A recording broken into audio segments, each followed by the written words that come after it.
Okay, maayong gabi kanatong tanan mga kaigsuonan ko 'no. So niya usab si Salvia aron sa pagtuo 'no, sa pulong sa Dios nga diin kita kanunay kita makatuon. Halos kada adlaw makatuon kita og pulong sa Dios aron madugangan ang atoang kalamay tungod niini kay pinakaimportante kini kayo. So mao lamang kini atong pagabuhaton para dili ta wala ang atong kalagsayan kayo 'no, ang ato ang kalag nga mawala. Matud pa sa John 3:16 no, for God so loved the world that He gave His only begotten Son no, gihatag niya ang bugtong anak aron ang motuo that whosoever believe it shall not be perished, dili mawala no, so, dili mawala. Okay, now nining kagabion ato ang pagatun-an karon kining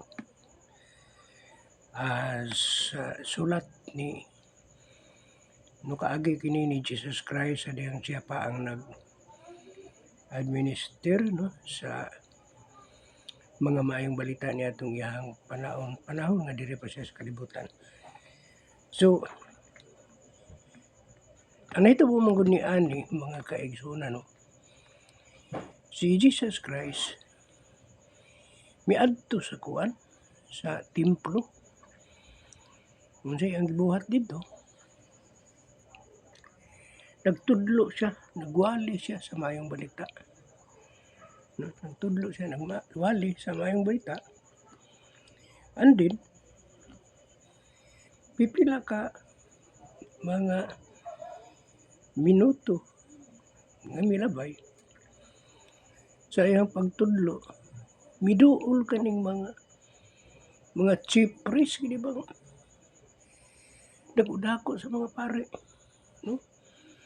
And the scribe, mga eskriba, mao ni sila mag-partner sa una eskriba, mga chief priest, kay mga chief priest mga sakop pud kini mga parises pud kini no, mga pariseo.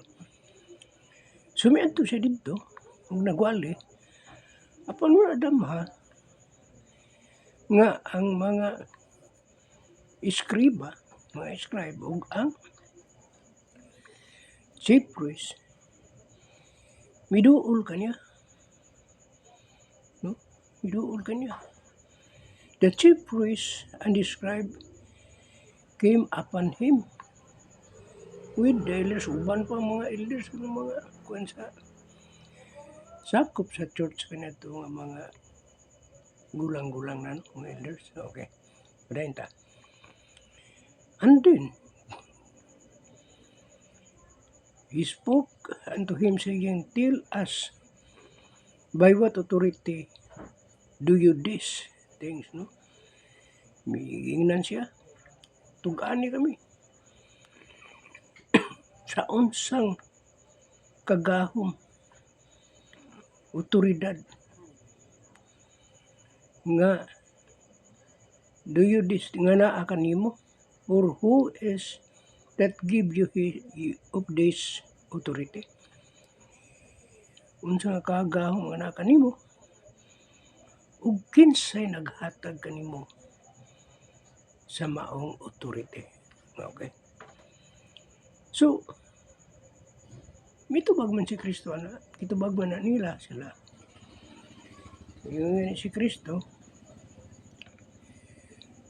sa kay ingnan man siya nga sa unsang pagbulutan nga nagabuhat ikaw ni ini mga butaka. So gitubag na niya Jesus Christ answered and said unto them, I will also ask you. Iyang gibalik og pangutana no, ang mga eskriba ug katong chief priest balik kay pangutana, miingon siya. And he answered and said unto them, I will also ask you one thing. Doon na kayo sa kabutang pangutana. And answer me, og tubag ako. No? Ano si Kristo?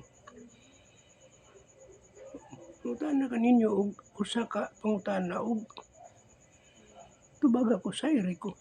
So may panggibalik ni Kristo sa atong Ginoong Hesukristo ang mga pangutana. So miingon si kuan. Nangutana kaninyo og usa ka pangutana og sayri ko, then pagka verse 4 miingon si Jesus Christ. The baptism of John, was it from heaven or of men? So, sa iyang gipangutana, ang bautismo ni Juan gikan pa sa langit ug sa tao lang. Nagliso na sila tubag mga igsoon, mga higala. Miingon ang mga iskriba ug katong high priest, and they reason with themselves, saying, reason sila sa ilang kaugalingon, napang huna-huna, saying, if we shall say from heaven, maingon kita gikan sa langit ang bautismo from heaven, he will say, why didn't believe all of you him not? Kaya kung moingon sila nga sa langit, inon po sila pagpangutanan ni Kristo, anong mitao man kamo? See? Nandun ay mga konfrontasyon na ilang ginahimo ni atong matungura sulod sa kanang sinaguga. Ug sila nagatulutimbang sa ilang kaugalingon, no? Kung mag-ingon kita gikan sa langit, magaingon siya ngano man nga wala ninyo siya pagtuhoy.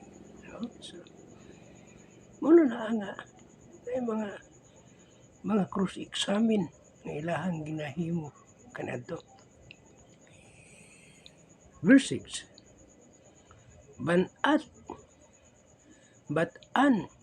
if we say of men, all the people will stone us, for they be persuaded that John was the prophet. Okay. Ingon na sila. Kung mag-ingon kita gikan sa mga tao, ang tanang mga tao, mubato ka na to. Ano man? Yeah. Kay natino sa mga tao. No? Nasayod ang mga tao nga si Juan nga ang nagbautismo kang Jesus Christ. Ug kana nabaniog kana sa tibuok Judea, Galilea, nabaniog kana nga mga buhat ni Juan nga iyang gibautismo si Jesus Christ. Ug mayon sila nga gikan sa kuan, pamiingon sila gikan sa mga tao, ang tanang tao mo bato kanila, no? Okay. 7.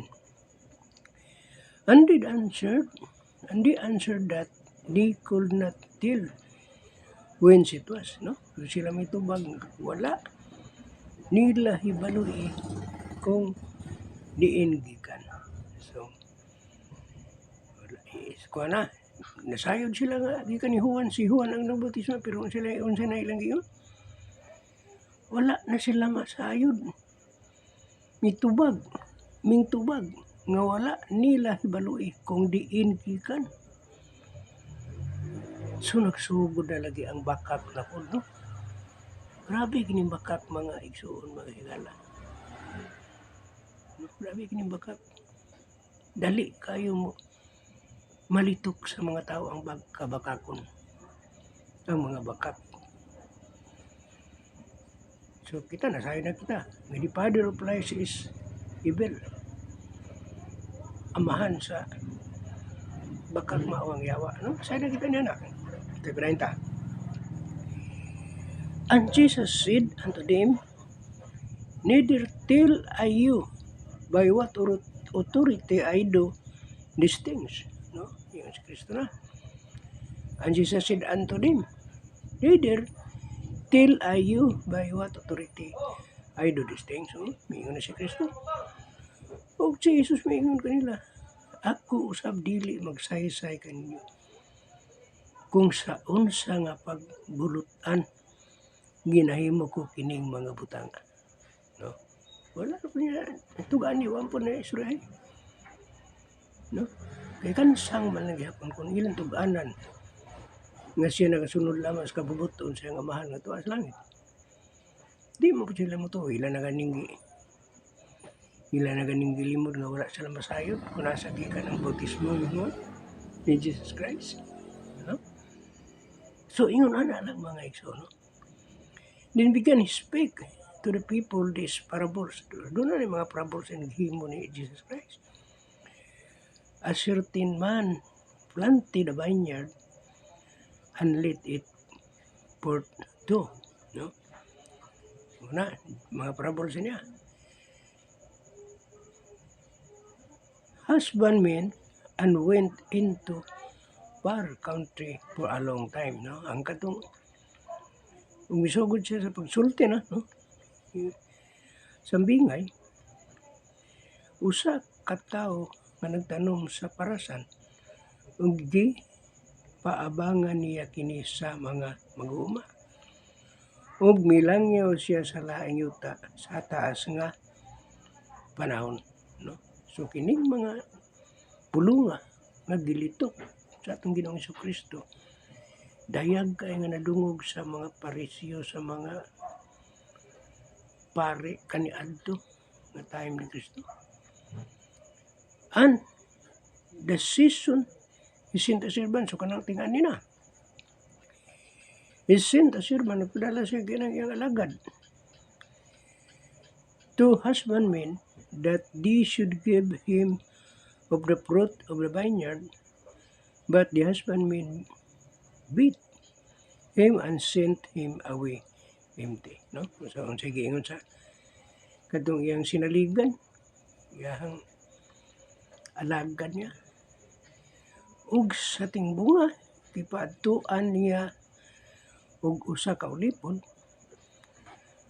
ang mga mag-uuma aron siya paghatagan nila sa bunga sa parasan. Silbibahin. No? Apan, gihampak siya sa mga mag-uuma ug gipapauli siya nga walay dala. So, wala na. Nasuko na ang katong mag-uuma. Nag-agi pa abangan ni Jesus Christ. Sa parabol siya, wala sila'y dala. Mibalik sila ngadto sa ilang agalon nga walay dala. No? Grabe. Grabe yung ito mo. And again,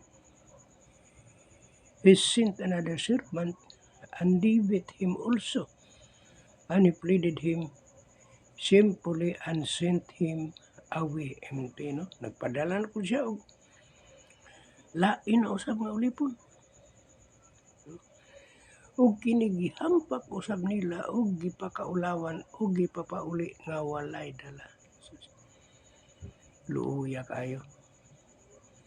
No, wa gidala sila nga pagkuan. So, unsa kahay ining buhaton sa agalon itong Ibelna.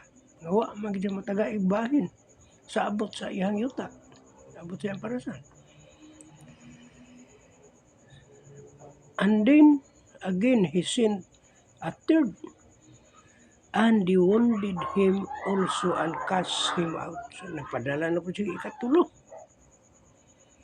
nga ulipon. Og nasamaran kini, no? They wounded him also, nasamaran kini and cast him out. Bakuan, mura ba kini abog sa libay. No?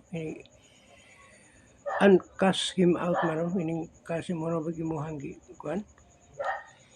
Gituklod baron, giabog ba no? Ang giabog ang sa Bisaya mo gud sabi, giabog layo ang kuano ang Yahang translation.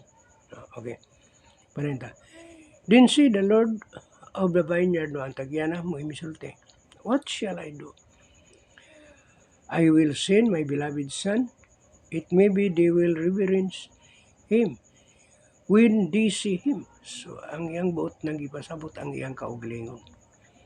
No ang Dios may tagiya, ang amahan may tagiya. So ipadala ba niya ang binangga niyang anak? No? Aron sa pag-adto sa parasan. Unsa ang akong pagabuhaton, pagasugoon ko ang akong anak nga hinigugma. Tingali ilang pagatahoron siya. But when the husbandman saw him, the reason among themselves, saying, this is the heir, kanang kini mao ang sumusunod sa kabtangan. Come, let us kill him, that at the inheritance may be ours. No? Ila namang ipapatay. Aron ang mga kuan, masunod niya ang mga kabtangan, mailaha. No? Apan sa hingkitan kini sa mga mag-uma, magtulok-timbang sila sa ilang kaulingon. Nagyon, kini mao ang manununod, umari ka mo, patyon ta siya aron ang kabilin maato, ano, sa nawa. So ang una gid sa tao, sukad pa kaniadto mga kaigsunan, ang mga kuan, mga salapi, mga kabtangan. Mao gid ang ginahuna nga ilahang bisan sa ato ang kapanahonan karon. Bisan unsa nakadato sa mga dato, mangamkam lang gihapon aron mosamot sila kadato, di ba? Di nato na ikalimod. Mao na gihapon kaniadto, no? Sa parable si Jesus Christ nga iyang gikuan karon, iyang gihatag kanato. So they cast him out of the vineyard and killed him. What therefore shall the Lord of the vineyard do unto them? No? Ilang giabog siya sa gawas sa parasan o gipatay siya. Busa unsa ang pagabuhaton kanila sa Ginoo sa parasan. He shall come and destroy this husbandman, and shall give the vineyard to others, and will the herd if they said God forbid. No? So kanindot kayo sa nahitabo hinoon. Ang nahitabo hinoon, ikuha nila ang mga abot o gihatag sa kiniuban. No? Natin nasuban. And shall give, no?